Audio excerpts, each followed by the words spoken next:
Lucille? Oh, Clive, I've told you not to telephone me here. I waited 2 hours for you. Why didn't you come? I'm sorry. I took some Luminol after lunch and fell asleep. Good heavens, it's after 6. I finished the portrait. I wanted you to be the first to see it. Oh, Clive, I'll come tomorrow, I promise. A few weeks ago, you wouldn't have stood me up.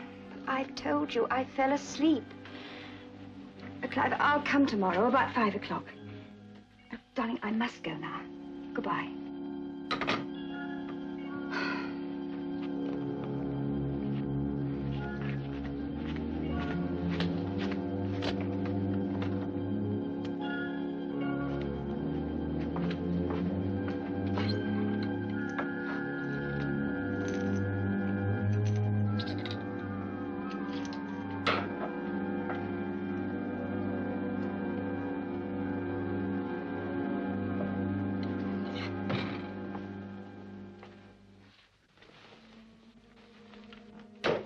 Lucille?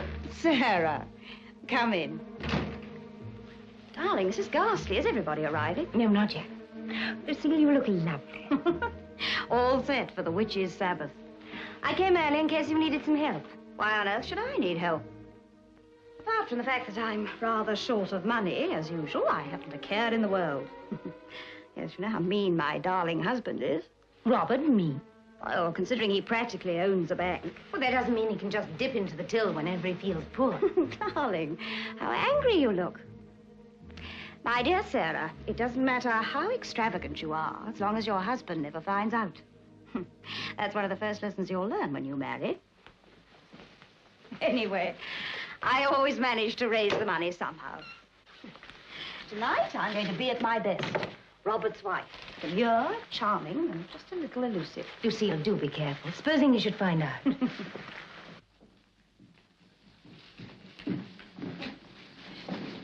Robert, we're ready, darling. Darling, you look lovely. Thank you. Come on, Sarah. How about one of my Borgia specials? Gilbert's in the drawing room, darling. Robert, is anything wrong?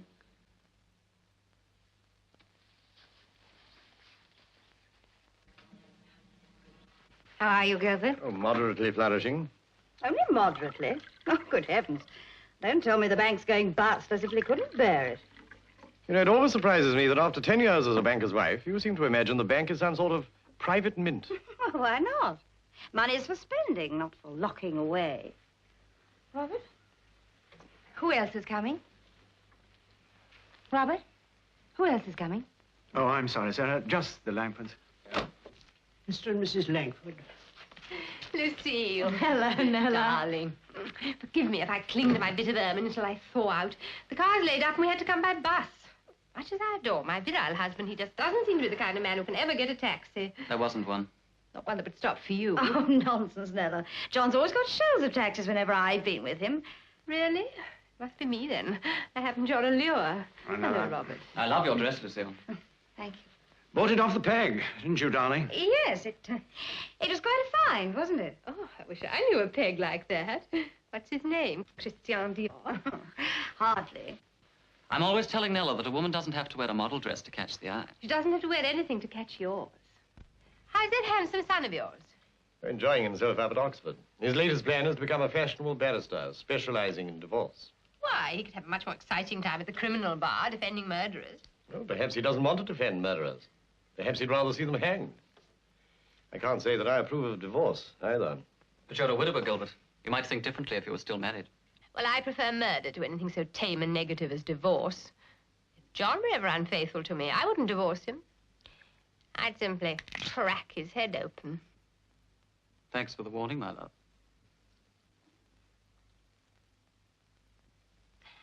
How about you, Robert?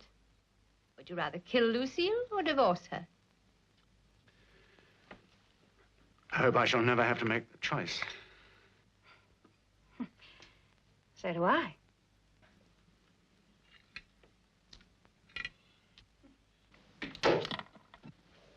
Really, Nella gets worse and worse. She used to be so amusing. Now she's never anything but aggressive and malicious. If John wasn't a business friend of yours, I wouldn't have her in the house. I just don't understand her. Robert, what is the matter? You've been absent-minded all the evening. I've had rather a worrying day at the bank. A lot of things seem to go wrong all at once. Oh, darling. Darling, I'm terribly sorry. It's getting late. We'd better get some sleep. Robert, what is it? There is something different about you. You're trying to avoid me. Must the whole world revolve entirely around you? Your world must. I do love you, darling. You know that, don't you?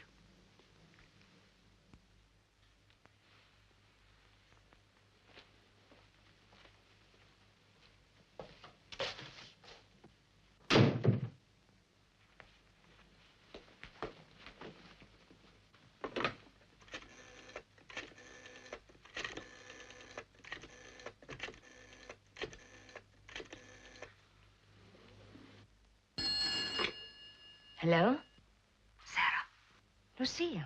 Sarah, I must see you. I think I'm probably going to need your help. I'll come round tomorrow about 6. What is it, Lucille? I can't talk now. What's wrong? Is it Robert? Yes, but he's had some letter tonight, and I'm sure it's about me. Sorry I disturbed you. I was talking to Sarah. We were cut off. Oh, well, never mind. I'll leave it.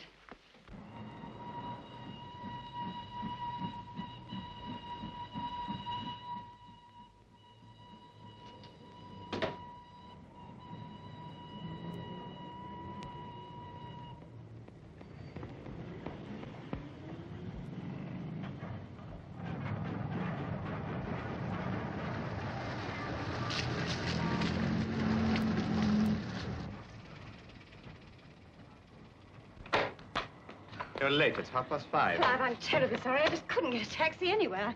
I've run nearly all the way. Well, why don't you cut across the line? It saves you half an hour. Oh, dear Clive, don't be so absurd. I can just see myself dodging across the railway lines in high-heeled shoes.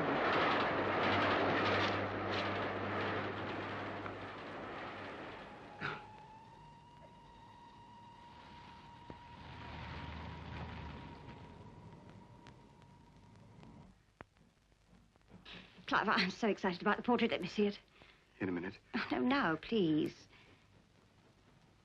The light's fading. It doesn't show at its best.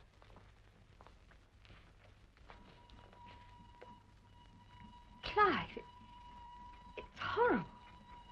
I knew you'd say that. But an artist has to paint what he sees. Not only the body, but the soul. But I haven't got a soul like that. It's cruel and humiliating. Clive, what made you do it? For months now, I've helped to support you. I paid your bills so that you could work without worry. What's that got to do with this? You believed in my talent. You enjoyed having a tame protege to worship at your feet. I'd no idea you hated me so much. I hate you because you're the most tantalizing, most provocative, most adorable woman I've ever met.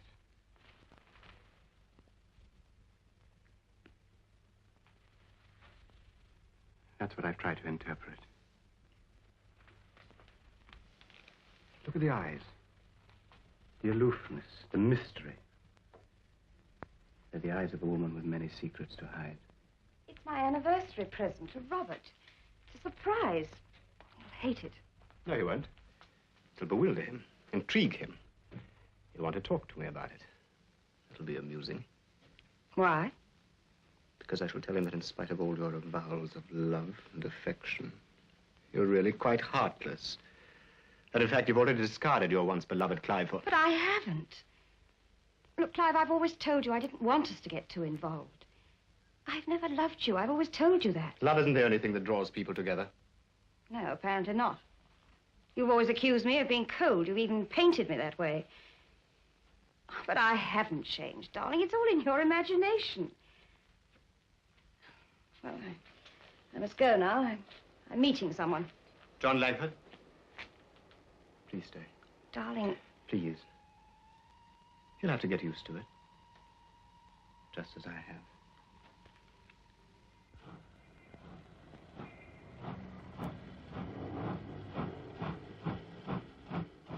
Darling, I really must go now. Oh, you're hurting me. It's my my brooch. Well, take it off. Oh, you tore my dress.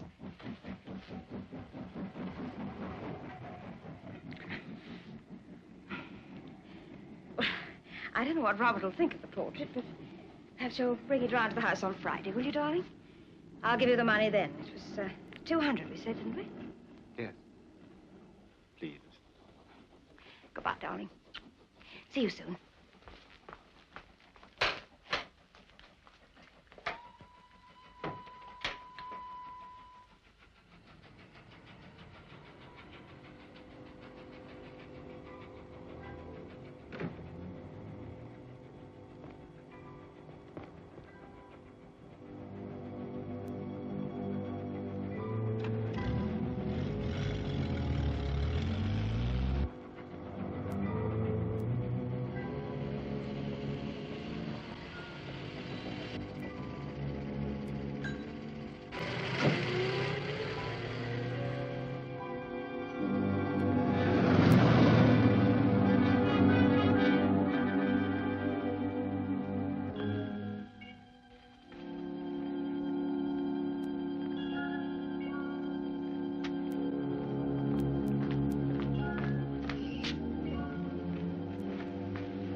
Good evening, sir. Bring me some whiskey, everybody, please. Very good, sir. Mrs. Ainsworth home here? No, sir. She ordered dinner for 8 o'clock. Shall I serve dinner, sir? No, I'll wait. Just bring the whiskey. Yes, sir.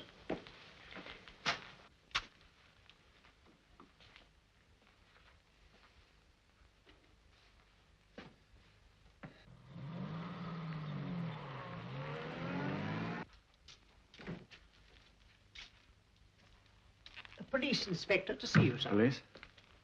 Mr. Ainsworth? I'm Detective Inspector Marshall. This is Sergeant Berry. I'm afraid we've got some bad news for you, sir. There's been an accident and a lady's been killed. From letters and papers in her handbag, we believe she's your wife.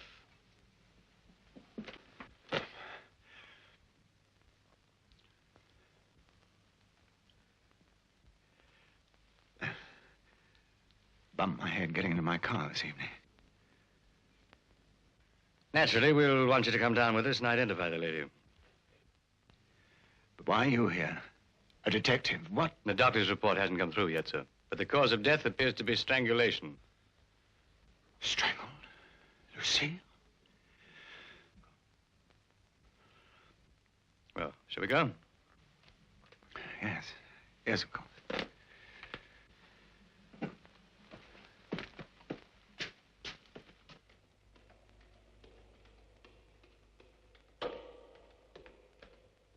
A man was walking across the heath with his dog. It started to bark. He went to investigate.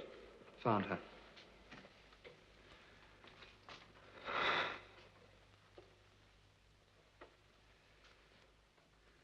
But why would she be on the heath? Unless she was killed somewhere else and carried there. No, sir, she was on the heath.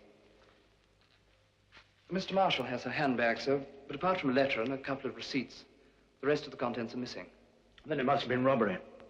They left a diamond wristwatch and a diamond bracelet. Could you give us a list of the contents of your wife's handbag? No, but I dare say our maid would know. Thank you, sir.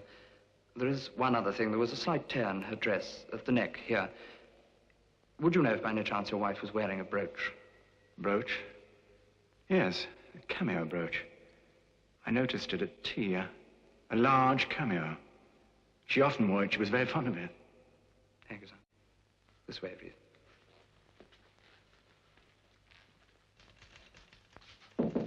Come in. Mr. Ainsworth, sir. Sit down, Mr. Ainsworth. I'm afraid I have to ask you a few questions. I can't believe it. I just can't believe it. I know. I'm sorry. When did you last see your wife alive? Mr. Ainsworth, I'm asking you, when did you last see your wife alive? I know it's sudden, but we must have your help in tracing her movements today. Yes, I'm trying to think. It was about tea time. We had tea together. She was then going round to see a friend, a Miss Haywood, about 5 o'clock, so she said. She left the house about 4:45. I didn't see her again until now. Why do you say, or so she said? Had you reason to suspect she was lying? No, indeed. Certainly not. But in view of what happened, I wondered... Oh, we can see Miss Hayward later.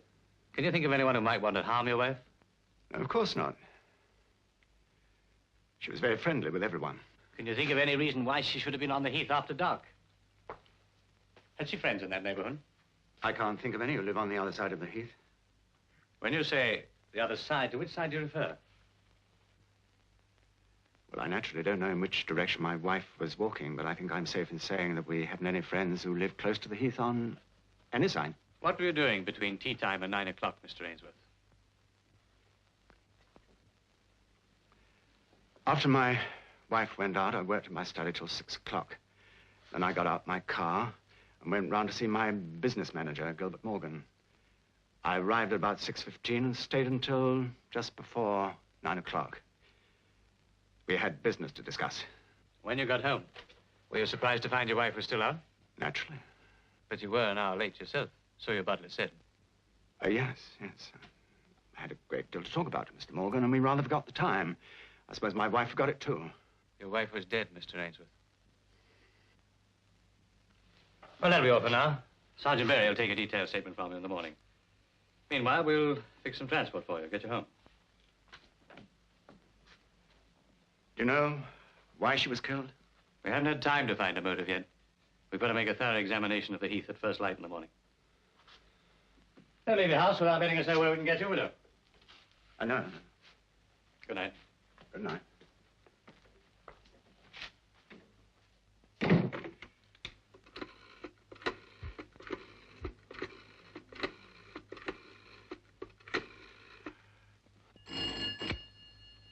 Hello? Gilbert, Robert here. Have the police been to see you? Police? No, why? I can't tell you over the phone, but get round here as soon as you can. It's desperately urgent. Very well. Right, well, I'll get a taxi and come right away. I'll be with you in about 10 minutes. No. Walk here. Come in by the garden. I'll leave the door open. I'll be in my study. Right you are. Goodbye. I could see them in the distance, the two of them. My first impulse was to beat the man's brains out, and I started after them. Then I stopped and got hold of myself. I thought, perhaps he isn't her lover. Perhaps there's some other explanation. I decided to wait till she got home and challenge her, see what she had to say. I got back into the car. I meant to go straight home, but I couldn't. I drove out along the Great North Road, hell for leather. Then I stopped. After a bit, I cooled off and turned round and drove home. I didn't kill her, Gilbert. I know that, Robert.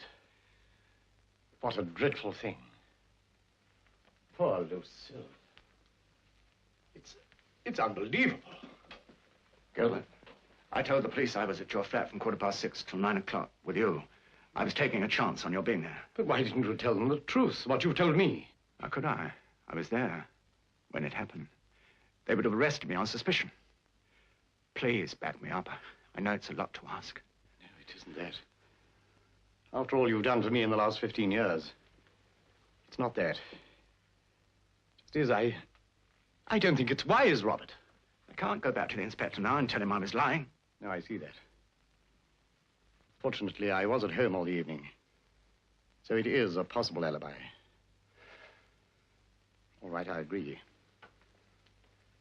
Yes, I'll do it. But our stories must agree. Have you folks found anything? No, nothing yet.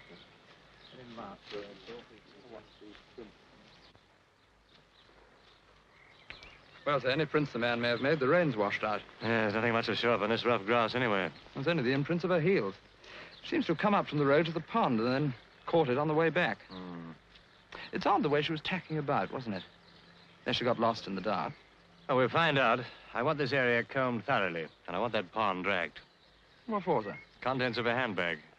Don't think it was robbery, do you, sir? No, that was a blind. Clumsy one at that. If he's after anything, it was probably a letter or a diary. Something would incriminate him. He took the lot to cover up.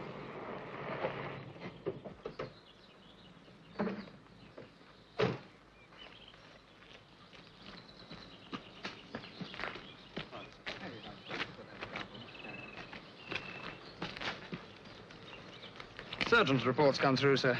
Asphyxia due to manual strangulation. Never salt or anything like that. Too bad. Estimated time of death, 7 p.m. 7 checks with a broken watch. No prints on her handbag, sir, except her own. And the lab says the murderer was wearing gloves. They're sending down some fragments of material caught in one of her broken fingernails. Good, we can use a clue. I got a photograph of her here, sir. Now, this the camo brooch? Yes, sir. Another nice girl with no men friends. Why don't you quit the police and get a job with the news of the world? I got a list of the contents of her bag, sir, from her maid. All the usual things. Yes, sir, but all gold. All valuable. Come on.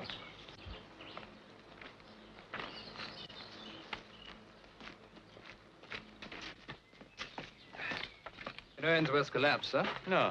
Yeah, the doc wouldn't let me near him for a statement. Must be the shock, I suppose. Oh, fright.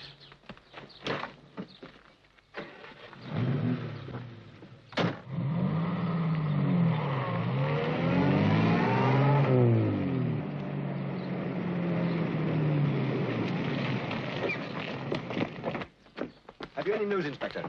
Later. Oh, just one minute. Later, boys.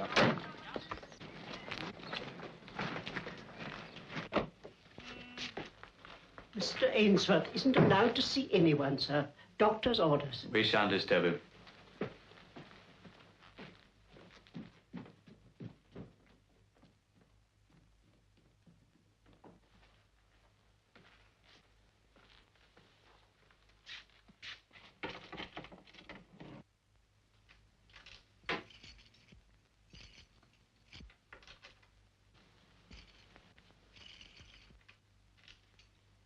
Carry on.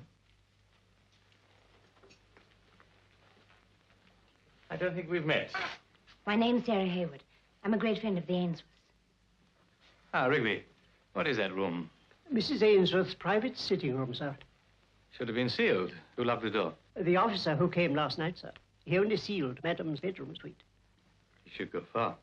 Take a look at the bedroom suite and then get statements from the servants. Okay. Mrs. Ainsworth and I are, were very old friends. There was a photograph of us taken last year at Cannes. That's all I was looking for. Mr. Ainsworth gave me permission to take it. Try again, Miss Hayward. Oh, the key's always kept in that little silver box. Did she keep a diary? No, she was much too... Careful. Well, no letters, no diary. Careful and secretive. She was a very contradictory person. So spontaneous in some ways and so discreet in others. It was a letter you were looking for, wasn't it, Miss Hayward? Who from? I was afraid she might have kept something I didn't want Mr. Ainsworth to see. Why? You want to protect him? Who's the man? I don't know. There were so many. But if you think Robert found out and murdered her because... Mr. Ainsworth has an alibi, Miss Hayward. I don't question it. Should I? Mrs. Ainsworth had an appointment with you at 5 o'clock yesterday. It was for 6, not 5. All right, 6. Did she turn up? No, but that's nothing unusual. She was apt to change her plans without telling people. Though actually, in this case, I was rather surprised because... Because? Well, she rang me late on Friday night. She sounded frightened. She said she must see me. It was urgent. And then she hung up as if she'd been interrupted. Who by? Her husband? Was it him she was afraid of? No, of course not. Oh, who else would interrupt her at that hour? I don't know.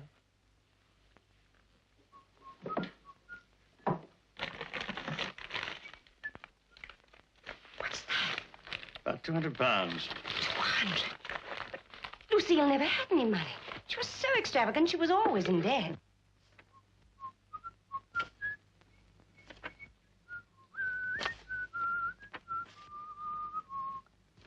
Bunch of receipts. Not a bill among them. She may have been extravagant, but she doesn't appear to have been in debt. Where did she get it? Ask me again later, Miss Hayward, I might be able to tell you. Shall we go? Good morning. Morning. Very attractive, unmarried. Carrying a torch for Mr. Ainsworth. I got that impression. Has been known for a woman to strangle.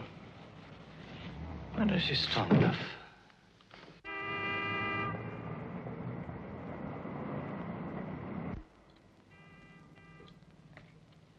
Thank you. When Mr. Ainsworth called on you at your flat about the time of the murder, did you notice anything unusual about his appearance or manner? No, except that he appeared to be a little worried, possibly about the business matters he'd called to discuss. Which was? If it's not a trade secret. Oh, no. We were on the point of making a very sizable loan to a small European government. Indeed, we'd gone so far as to commit ourselves. Then our government stopped it on advice from the Foreign Office. Did you notice the bruise on his forehead? Bruise? Oh, come, Mr. Morgan, you couldn't have failed to see that. Mr. Ainsworth had no bruise when he called at my flat. But I understand he did hit his head later on leaving, in his car. It's very easy to do if you're preoccupied or worried. You mustn't waste your time on Mr. Ainsworth. He's not the type of man to commit a crime like this. You admire him? Yes, I do. Very much indeed. Mrs. Ainsworth? You can rely on my discretion, Mr. Morgan. I don't admire her in the manner which you imply. Since she's dead, I prefer to speak no ill of her. More than that, I'm not prepared to say. She have a bank account here? No, we don't handle private accounts. We're merchant bankers, you know. We make rather large loans to businesses and governments and so forth. She had a lot of money. She had a very generous husband. Yes, very generous, considering the money that seems to have passed through her hands. I know nothing of Mrs. Ainsworth's private affairs. How'd you scratch your hand, Mr. Morgan? Why, oh, this.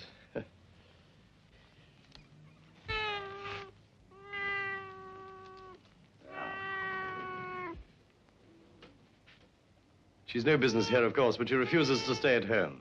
She must hear a lot of secrets. She does. But she's unable to repeat them, Inspector.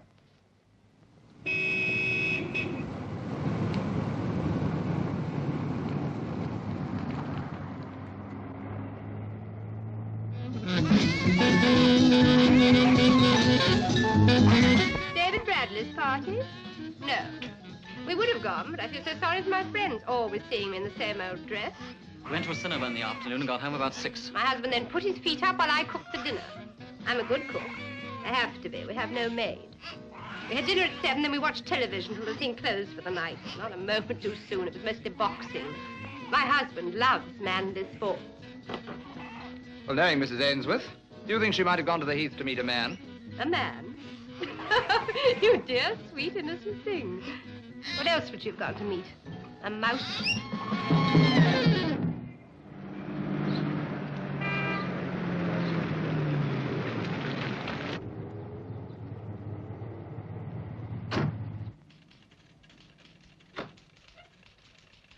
Would you come in, Mr. Baring, please?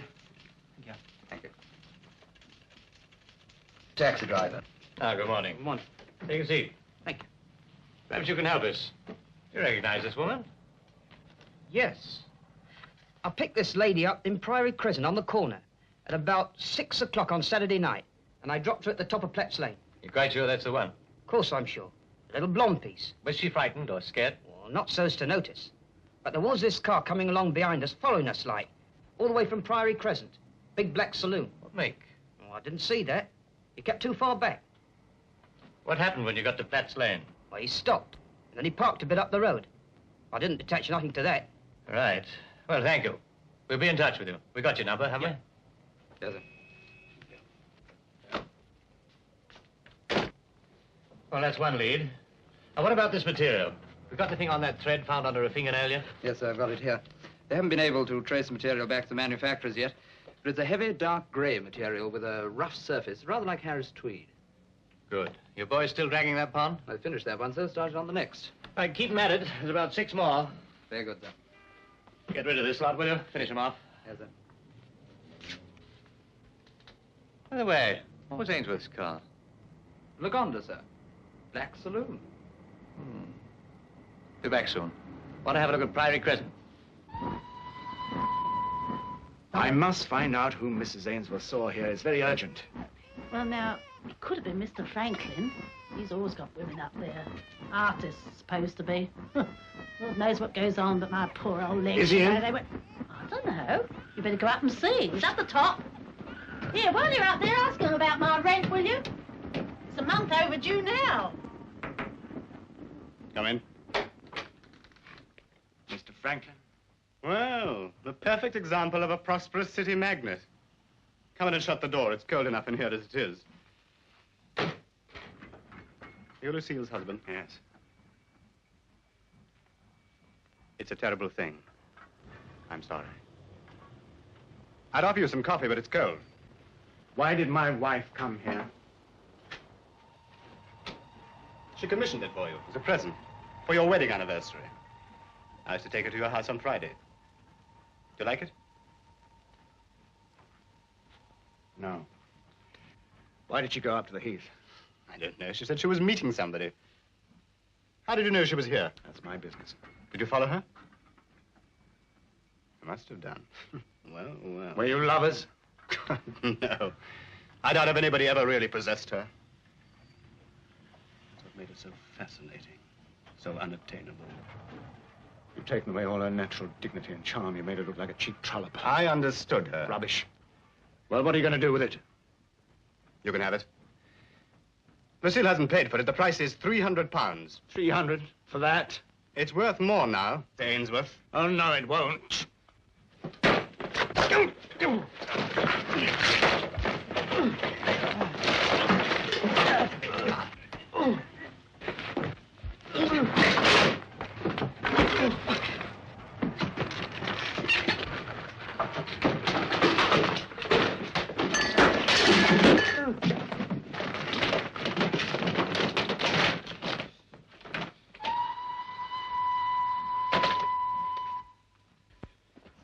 Lucille's brooch, the one she was wearing when she was killed. I'll take that. Well, for a sick man, you seem to be doing all right. He's the man, Inspector. He killed my wife. I never murdered a woman in my life, except on canvas. Besides, she owed me £200 for the portrait. If I wanted to kill her, I'd have waited until I got the money. If you didn't kill her, how'd you get the brooch? Do you mind if I ask the questions, Mr. Ainsworth? Not at all. I only wanted... Yes, I know, but I think I'd better handle it. It's only for you to wait, really. I know where to contact you. If you insist. I do. All right.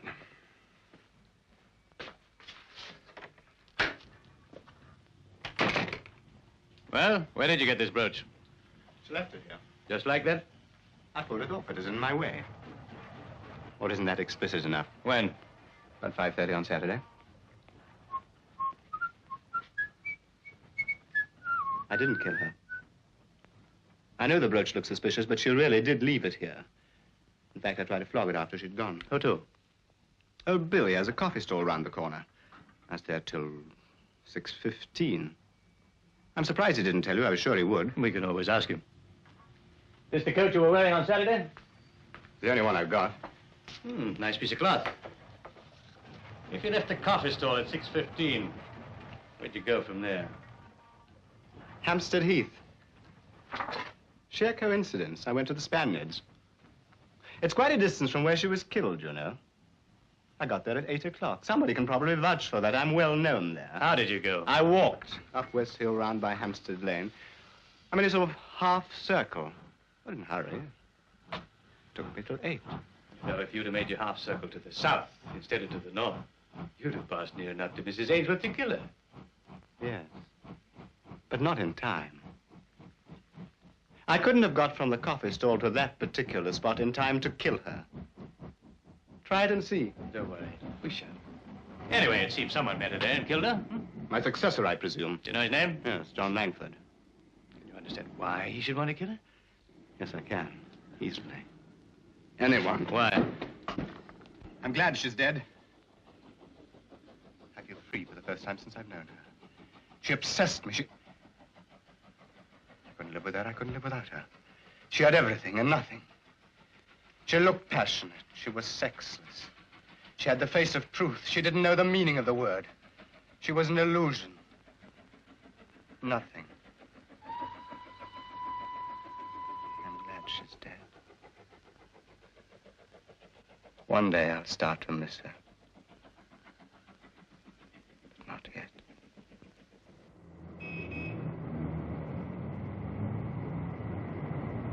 Robert, what's happening? Come in. Your face. It's all right.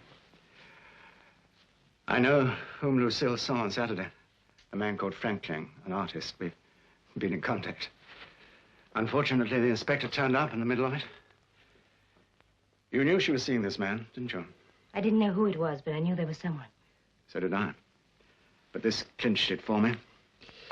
I got it on Friday, just before that dreadful dinner party. Your wife is leading a double life. She's associating with a married man. If this does not stop, the writer will take further steps, which will cause trouble and unhappiness for all concerned. Have you shown it to the inspector? How can I? It gives me a motive. But it gives the writer a motive, too. Robert, you must tell him the truth. I can't. But he can't suspect you anyway. You were with Gilbert Morgan. I wasn't. What? Then why... Robert, you must tell me the truth. Whatever's happened, I want to help you, but don't lie to me. I won't blame you, Robert. I know how she provoked you, how cruel she was to you. You must be out of your mind. I followed Lucille. I followed her to Franklin's and then to the Heath. She was there with a man, but I came away and left her. I didn't kill her. Then tell the inspector. He can't prove you killed her if you didn't. Why not? He's out for promotion, not justice. I don't believe that. At least he's honest. And he's no fool. No, that's my one hope, that he'll catch the real murderer before he catches me. Thank you, Sarah. You're a good friend. Yes. A good friend. Don't you know how much I love you? Did you hate Lucille?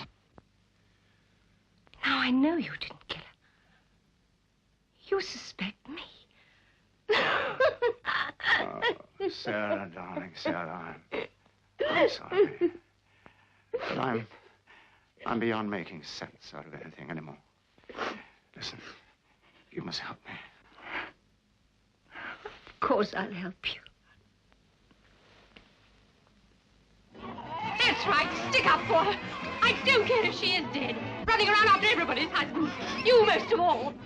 And stop smiling in that idiotic way. Stop it! Stop it!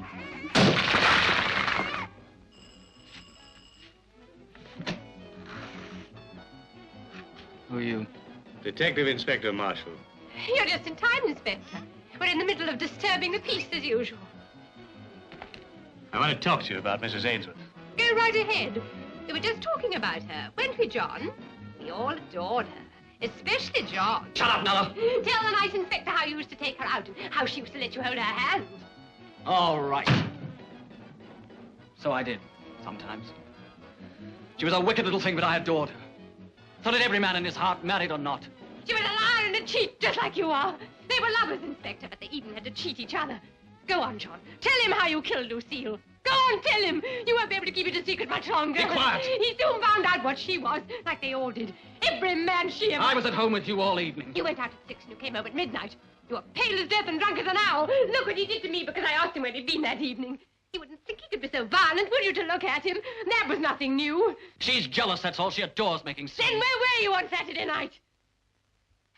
Well, where were you? I was... You only knew how idiotic you look. You better come with me. This yours? I take that, too. You're not really going to take him, Inspector. I only meant... You said enough, Mrs. Langford. I didn't mean... Let's go. No! Oh, John! No! Inspector! No, wait. We can't leave it like that. No!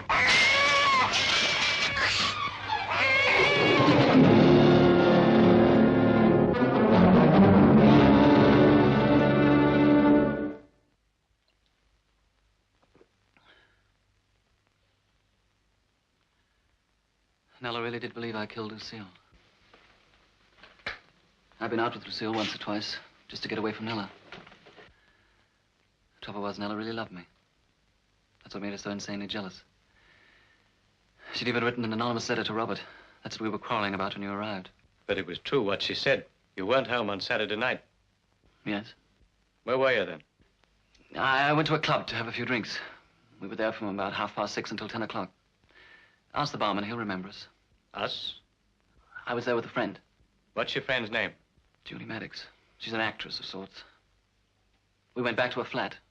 That's why I couldn't tell Nella where I'd been. But you were also in love with Mrs. Ainsworth. I've never been a one-woman man, Inspector. Nella's nagged me about it ever since the day we were married. I've even hit her occasionally. But she did ask for it. You must have seen that. She'd get quite hysterical and swear she'd do herself in. Did you ever give Mrs. Ainsworth any money? Money? I haven't got any money. Not what she meant by money. What was the name of the club you went to with this other girl? Oh, I don't know. The Florabelle Club, I think. When you got home on Saturday night, was your wife in? She was in all evening. How do you know if you weren't there? But surely you don't think that Nella killed? If she did, we'll have a hell of a job proving it now, won't we? Well, frankly, I'm worried. Marshall isn't going to leave us alone. He must know we're lying. He nearly caught me out about that bruise of yours. I'm desperately sorry, Gilbert, getting you into this mess. He can get us both now as accessories after the fact. And what about the bank? This is going to ruin us. If only we can hang on for a day or so. Well, I thought of that.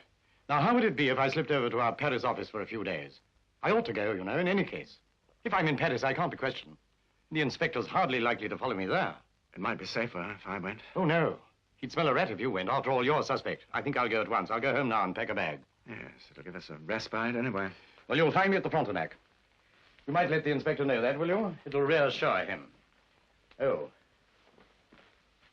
Will you take care of Sasha for me? Yes, of course. Thank you, Gilbert. I won't forget this. Good luck, Robert. Yeah? Good.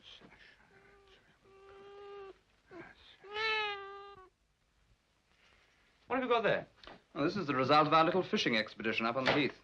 You beat the Florabelle yet? Yes, Langford was there all right. The barman vouched for him and the secretary. And I saw that little Julie bit. Nothing there. What's all this? The contents of Mrs. Ainsworth's handbag, sir. How'd you know? I showed them to her maid. She identified them. We found them in that pond up by the Spaniards. It was the fifth one we dragged. Oh, I thought they'd turn up. They won't be any good to us, though. No fingerprints on them. Well, it disposes of the robbery motive anyway, sir. I never believed that anyway. Oh, sir, here's a sample of that grey coat cloth from the manufacturers. They distributed 500,000 yards of the stuff in the last 6 months. That's a lot of coats, sir. What about the Franklin alibi? Have you checked that? Yes, the storekeeper confirms he was there at about 6:15, complete with brooch. I covered the whole distance twice myself. He couldn't have got the Heath in time to kill her. That's fine. Everyone accounted for except Nella Langford. Sarah Haywood? Well, she was at Bradley's cocktail do. She's okay. Everyone accounted for, or so they say. Somebody's lying. I think it's Ainsworth. Wait a minute. Where did Mrs. Ainsworth get her money? Those receipts in the desk were worth about £3,000. All things for herself, jewelry, clothing, beauty treatments. All paid for in cash. Surely a banker's wife would pay by check. Unless she found a gold mine, sir. Who is he? I'm going to do some prospecting.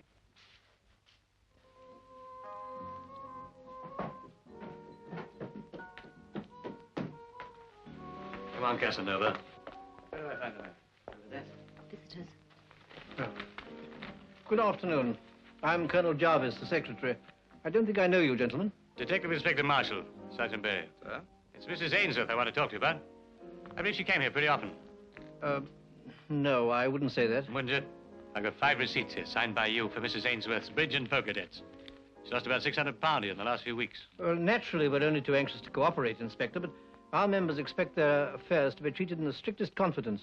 They shouldn't get themselves murdered then, should they? She pay by check or by cash? Cash, always. She had plenty. Anyone ever help her out? Pay for her? Not to my knowledge. Let's talk to your barman. I'm sure he can't tell you any more than I can. Just the same, let's talk to him. Excuse me. Afternoon. Afternoon, sir. You knew Mrs. Ainsworth, didn't you? Yes, sir. Where'd she get her money? Well, sir, were plenty of men ready to finance her, sir. She could pick and choose. They'd need deep pockets. There's Mr. Goodman. He'd fit the bill. Goodman. Bernard Goodman, the bookie. You never saw a man with so much money. But me, God, he's too mean to breathe.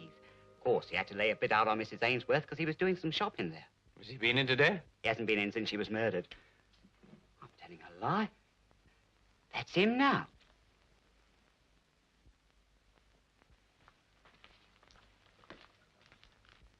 The coat, sir. Mr. Bernard Goodman? That's me. Now, look, let me save your breath. I wasn't in London on Saturday. Friday, Saturday, and Sunday, I was in Birmingham for the races. I'm a racing man. I only got back today. Look, hotel bills, theatre tickets, a menu. Look, I can account for every minute of my time. Go and check it. Check it. Go and check the lot. Only remember, please, I'm a very busy man. What's this? We suspect the murderer was wearing a coat similar to this. To this? I only bought it this morning. It's not new. Did anyone say it was new? I got it from a client of mine. A humble fella, a porter. He owed me a £5. He came to my office this morning. He says to me, Mr. Goodman, I owe you a £5. I haven't got a £5. Will you take the coat instead? I'm soft in there, so I took the coat. Right, let's have a look at it.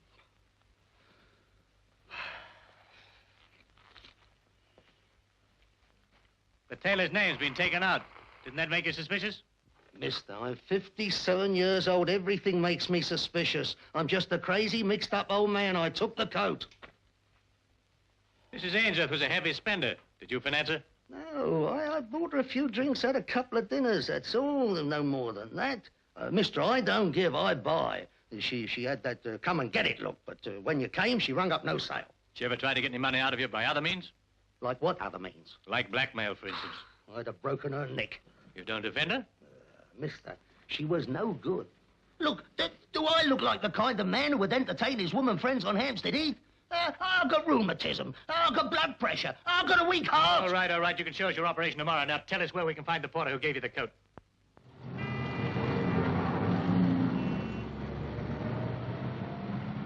But Gilbert Morgan lives here. Was this the address Goodman gave it? Come on, let's go see this porter. Why didn't you come forward and tell me he gave you this coat? Well, the papers never said nothing about an overcoat. Just some threads or something caught underneath her fingernails. But didn't you think it odd he should suddenly hand you down a coat like this one? No, I didn't. Mr. Morgan was always handing me down his clothes when he'd had enough of them for the Salvation Army. He'd give me a suit as well as that coat and some socks and shoes. I sent them up this morning. Except the overcoat. Why'd you offer it to Bernard Goodman? Why him? Because I owed him money, like I told you. All the blokes around here bets with Goodman. He's got an office over in Baker Street. Well, he's a very fair man if you pay him. If you don't, he takes something off you, like that overcoat. He's got half my furniture up in his office. Wait a minute. Take us up to Mr. Morgan's flat. It's no good you going up there. He's gone. Gone? Where? I don't know. Took off in his car about 20 minutes ago. Took all his luggage with him, too.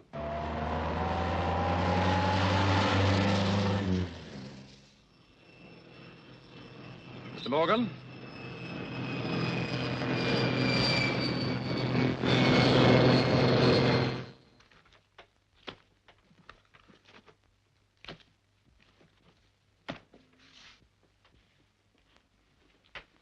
Why did you kill her? I didn't kill her. You were on the heath, Mr. Morgan. We tested your overcoat. We found dust and gorse pollen. I'm quite sure you did. I live up there. I often walk on the heath. And so do a lot of other people, too. Why were you trying to leave the country? I'm trying to help Robert preserve his alibi. Which is false, isn't it? But you weren't going for a few days, Mr. Morgan. You were going for good, and you were taking half the bank with you. Well, you're a thief, if nothing worse. If you weren't worried about the coat, why did you try to get rid of it? Because I knew you were looking for a dark gray overcoat. How? How did you know? I read in the paper. Some threads were found in Lucille's nail. Threads, yes, but how'd you know they came from a coat like that? Only the police knew that. And the murderer. You met her on the heath, didn't you? Yes, I did. But I didn't kill her. I just met her. I was only with her for a few minutes. Was she blackmailing you? Yes. You see, well, some years ago, I embezzled some money from the bank. I meant to pay it back. Indeed, I could have done so, but Lucille discovered this and threatened to expose me if I didn't settle her debts for her. She ruined my life with her constant demands and threats for money. Why did you kill her? To keep her quiet? I didn't kill her. I met her on the heath, yes. I met her to give her the money. I suddenly decided that I wouldn't give it to her. I told her I hadn't got it. She'd wait. She'd have to wait. She was absolutely furious. She again threatened to expose me to Robert, but I said I didn't care a damn what she did. I'd got beyond caring. So I went away and I left her. All I wanted to do was to get out of the country before she had time to give me away. It was a struggle, Mr. Morgan. She clawed your coat. Her nails were broken. I know. She didn't want me to leave her. I pushed her off with my hand. A cat didn't scratch your hand. She scratched it, didn't she? No, I scratched my hand on the pin of her brooch. She wasn't wearing a brooch. But she was wearing it. I know that Franklin had it. Robert told me that. But I couldn't tell you that she was wearing it, could I, without revealing that I was with her?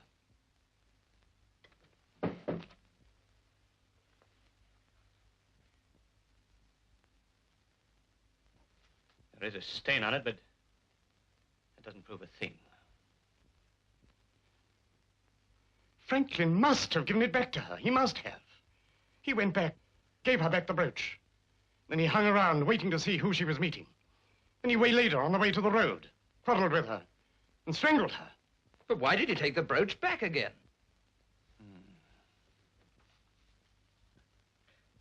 Because he'd been seen with the brooch earlier at the coffee stall. If the brooch was found on her body, it proved he'd seen her again. How did he get there in time?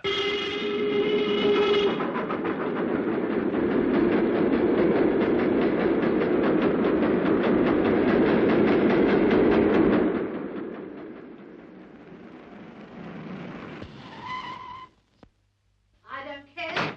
Policeman or not, you're not going to wake my lodgers up this hour of night. I tell you, I won't have it. Really.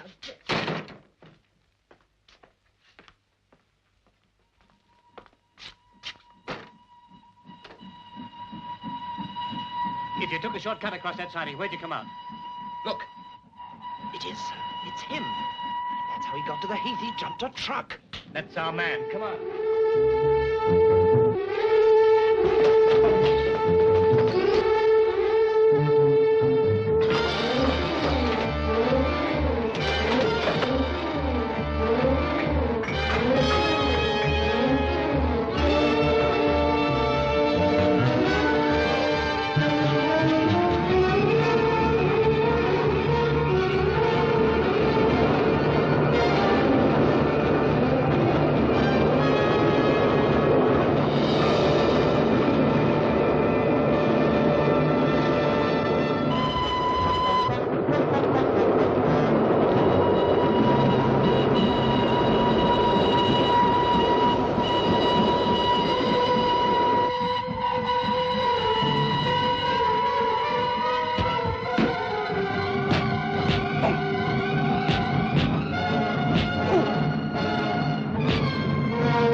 Thank goodness none of the others were charged. I thought the inspector was quite capable of it. It wasn't so bad, really. Well, I'd better be going. How long will you be in America? Not long. After all, it is on business. And it's best to go away for a time, anyway. Well, goodbye, sir. And thank you again very much. You will come back, Robert. Yes, I'll come back.